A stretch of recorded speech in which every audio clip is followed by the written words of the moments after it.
Four thugs and tyrants. It's one hell of a fight. Isn't life exciting, though, men? Is life not exciting, men? Yes. Let me hear your war growl, both of you. Yeah, watching this here at the office, it is like Discovery or History Channel or Nova quality. And it's got all these huge actors, a lot of the folks from Lord of the Rings. I remember watching the making of Lord of the Rings. They had the swordmaster saying that Viggo was the best swordsman he'd ever seen for an actor. And he trained hundreds. He was listing all the things he'd done. I think that guy's in here. I think I recognized him when I was watching it at your office a few weeks ago when it came. And it turns out the maker of this is also a listener of the show. And so we appreciate Daniel Mcnicoll for coming on. And just very, very exciting. And this thing is not out yet. So when it comes out, we'll have him back on. Maybe we'll even carry it. But I would hope this would be in theaters or on TV. I'm flattered that we've kind of gotten this first kind of a sneak peek here. In fact, I've been so busy, I never even asked if we could play a clip or something. But whatever, it doesn't matter. Maybe on the second time he comes on. But Daniel Mcnicoll, thank you for coming on today, sir. It's my pleasure, Alex. And let me say, it is a pleasure to be on your show, and you're a very good man, and keep up the great work. Well, I try. You're a great guy, because I always make the point, reading up on history, that going back to Rome, going back to the samurai 500 years ago, 1,000 years ago in Japan, going back to the Sun Kings in France, going back to the Tudors, the commoners, the slaves, couldn't own hunting dogs, couldn't have knives over a certain length with pointed ends.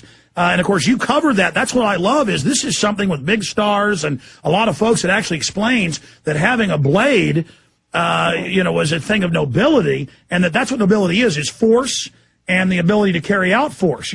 So your film is really pro self-defense as well, but that's only one facet of it. So it's great to have you here. And I'll tell you who's also a big fan is our producer here, Rob Dew, because when he came to me at first, he said, I said, a show about swords? I go, I have sword fights with my kids, and I fence at about a third grade level.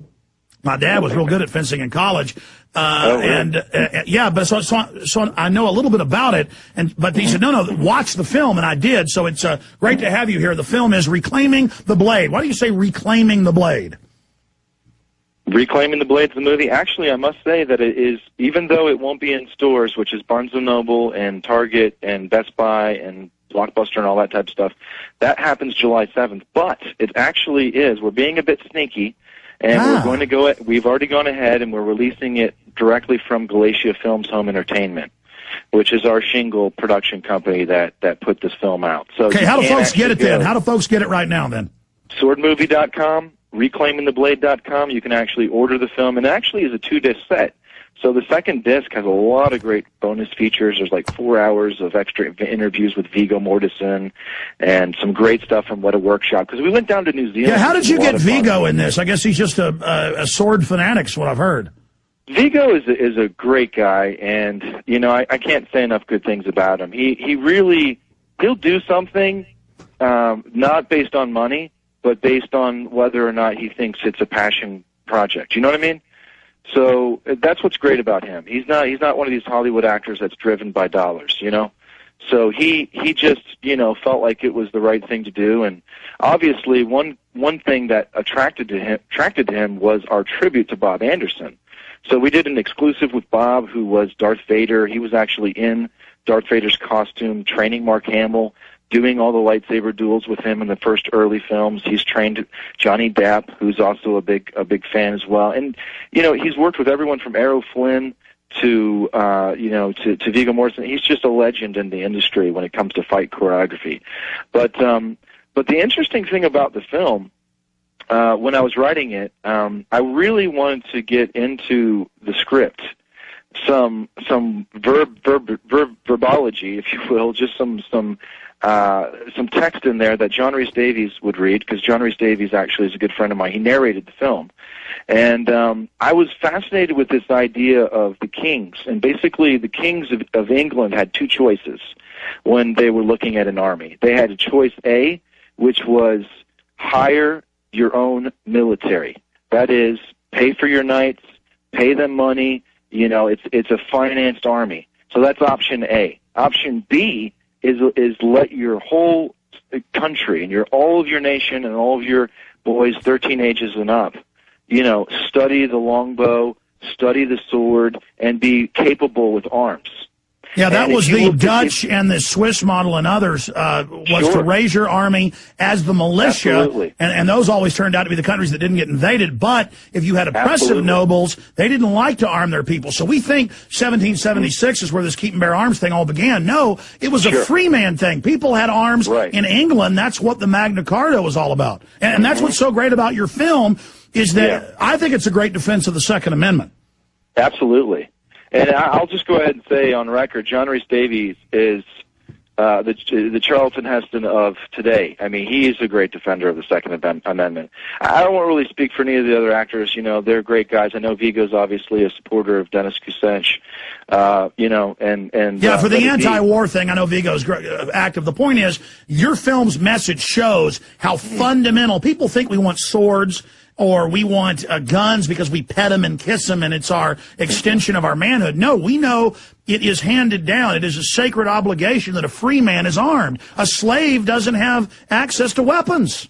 Absolutely. And if you look at the greatest periods of English history, they weren't the Dark Ages where the knights were paid by the king. They were an age where the king and as we know, English history is when you study English history, you look at the history of the monarchies, which king was in power at any given time.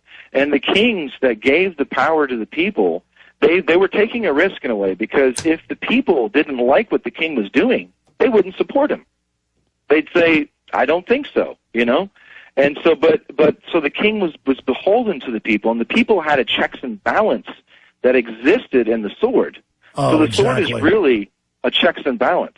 That's it. You say it so simply instead of me sputtering and babbling it. It is a check and balance. It is a canary in the coal mine. It is a great equalizer. As the UN says, civilian ownership of firearms threatens the legitimate power monopoly of the state. Well, we believe a power monopoly of the state is illegitimate, but that's why this film is so important. And I didn't know it was available today. I guess you just started offering it. So, folks, tell folks how they get it again.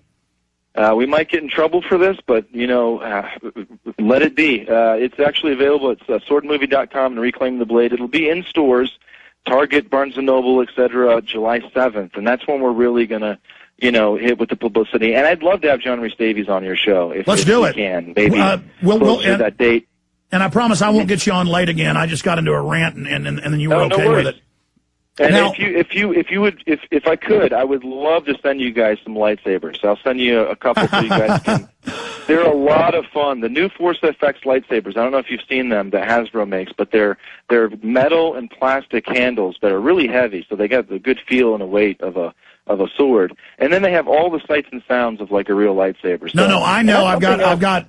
This is kind of. I've got 5 of them. I've got the little. Well, I've got Yoda ones for my kids, little green ones.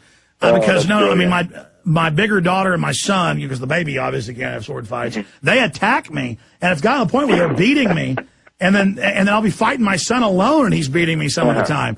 So we have absolute knockdown dragouts, and the neighbors are looking out their windows in the backyard, and we're like, it's just total warfare. But no, I want some of those. I want some more.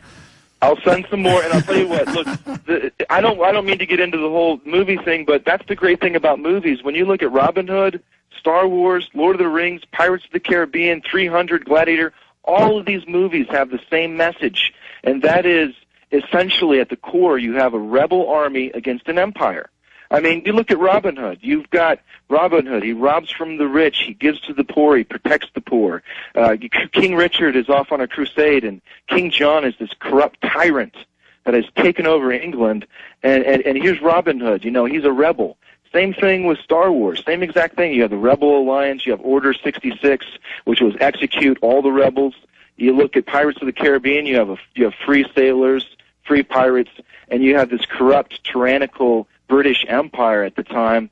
Obviously, a lot of these stories are based in fiction and history. But Pirates of the Caribbean. Whether you're big on pirates or not. I mean, at the core of the story, it's about 3 men fighting against unjust taxes.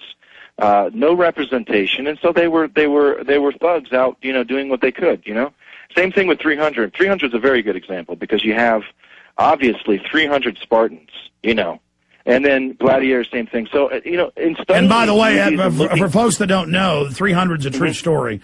Now, the movie, yes, the comic book version, they add some ridiculous goblins and things, but that story is true. Mm-hmm. Mm-hmm. I mean, for those that don't know. It's fun to delve into the movies, and that was something We just lost his phone line. Let's call him back and get him back on. That happens occasionally. Genesis phone system didn't go down, did it? All right, call him back. That was his phone then. Okay, you know what? Let's bring Rob Dew in on this because, again, I wouldn't just have somebody on about a movie about swords. This is about the history of it and how it's a check and balance and how people fought to have the right to be armed. And absolutely, it was also a right to have social mobility. The first things that got liberalized, because, frankly, the kings wanted to have larger, stronger armies to take over other nations, so they allowed limited...